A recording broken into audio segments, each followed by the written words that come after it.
Hey, so I wanted to share some quick thoughts on the short movie that I was working on last weekend. We shot the whole thing, me and Joram Beardman. Go check out his channel if you don't know him. But we got a rough cut of all the footage done just using the audio that we had captured during the shoot. Like I was mentioning in the other video, the light was very soft, it was very overcast, and so the image that we were getting was already very cinematic. But the whole edit just still felt a little bit amateur, and we were kind of wondering, what are the reasons for that? You know, why was this thing that looked really good? You know, we had a great camera that we were shooting on, we had great light, you know, our acting wasn't terrible, I guess, we'll see.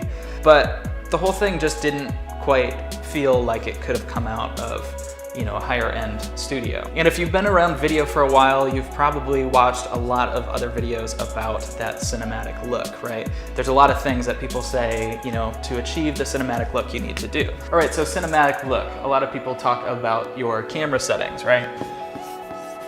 Things like shooting with the 180-degree rule in mind or shooting with shallow depth of field. People also say the edit/color grade.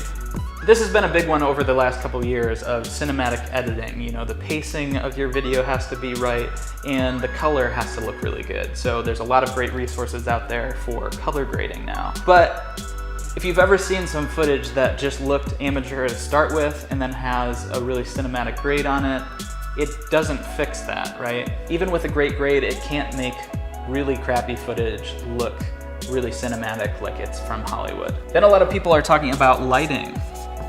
We were really excited because it was so overcast. You know, the lighting that we had to work with, which we didn't have to set up at all, looked very cinematic already because it was so overcast, it was so diffused. A lot of people are talking about lighting, how to achieve cinematic looks by lighting. And it's definitely an important part, but it's not the whole story. Another one people have been talking about lately is soundtrack. And here's where I want to start demonstrating a little bit of this, because I feel that we had all of these things going for us. We had our camera settings set right, our pacing and edit was very good. Our color grade isn't finalized yet, but we've got kind of a general grade looking going on there. And we also had great lighting. And I'm gonna just throw in a cinematic soundtrack, right? And see if that can kind of fix our problem, right? To see if that is what will solve this kind of amateur feeling video.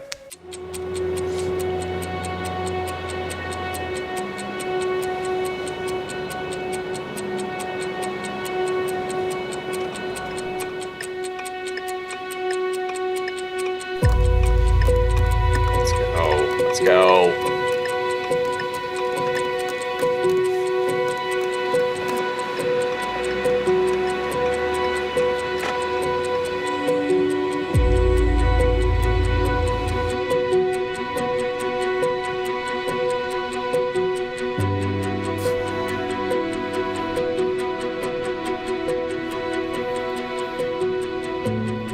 Am I early?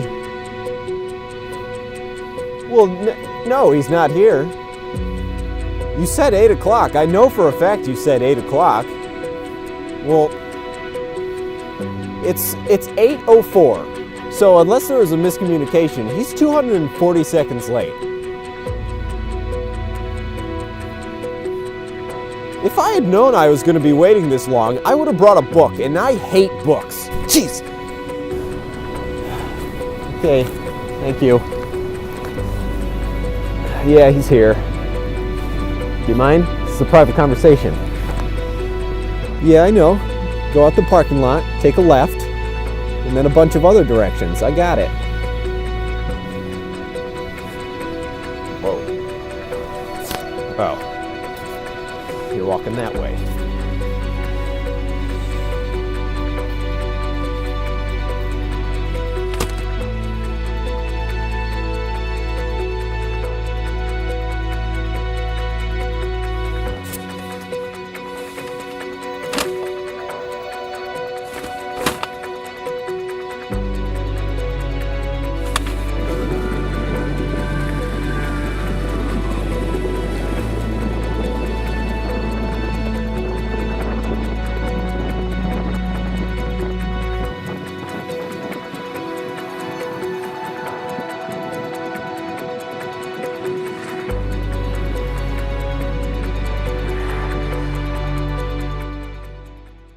So I know it's not bad. It's not the worst that I've seen out there, but I'm not completely happy with it. And the things that me and Joram talked about, the things that we thought that we were missing was set design.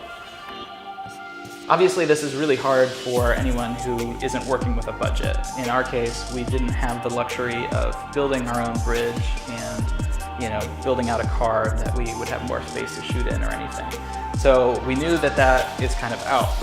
But the second thing that we had talked about was sound design and ADR. This was the big thing that we chose to focus on, and we both didn't have a ton of experience. We have plenty of experience with audio and video to be able to do it, but we hadn't done it much, so we really wanted to see how that would go, recording ADR and recording a lot of our own sound effects and adding that in and kind of layering up the different scenes that we had in our film. And so that's what we did, and we were really surprised with the result, and you should check it out.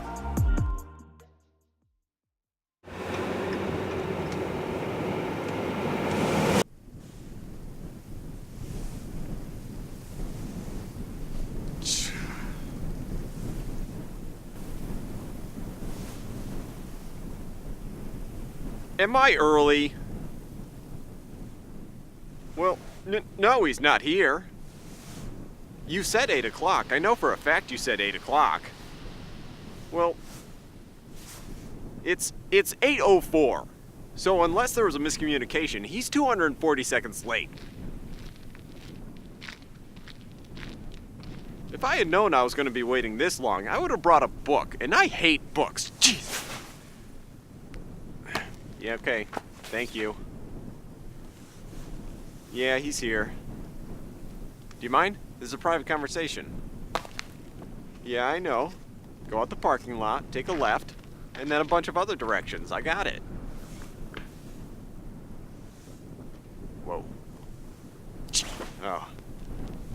You're walking that way.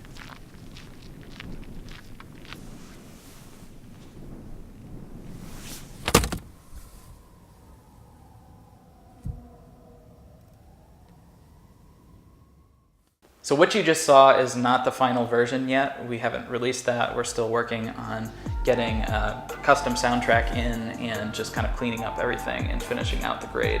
But you can definitely see, if you compare back and forth between kind of the more amateur version of the audio that we captured live while we were shooting and just kind of a stock cinematic audio track versus what we did with the ADR and recording and really dialing in all those sound effects to make sure that wind wasn't an issue and we weren't getting anything in it that we didn't want to.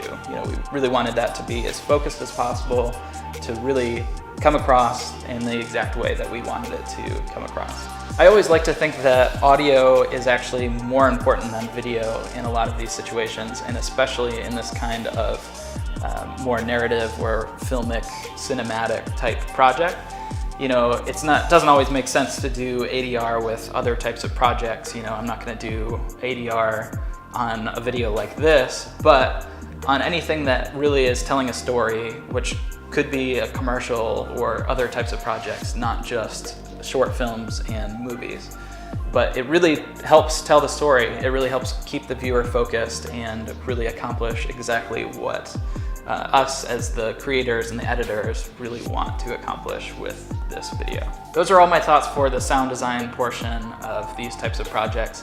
We definitely want to take a look at set design in the future when we are making some of these short films. We're planning on making these regularly going forward, at least once a month. So as I learn more, I'll share it with all of you, and I hope that you're getting some value out of it. If you are, you can hit the subscribe button below. You can click like if you liked it, or if you have any additional follow-up questions or anything, you can leave those in the comments below. And I will see you back here tomorrow.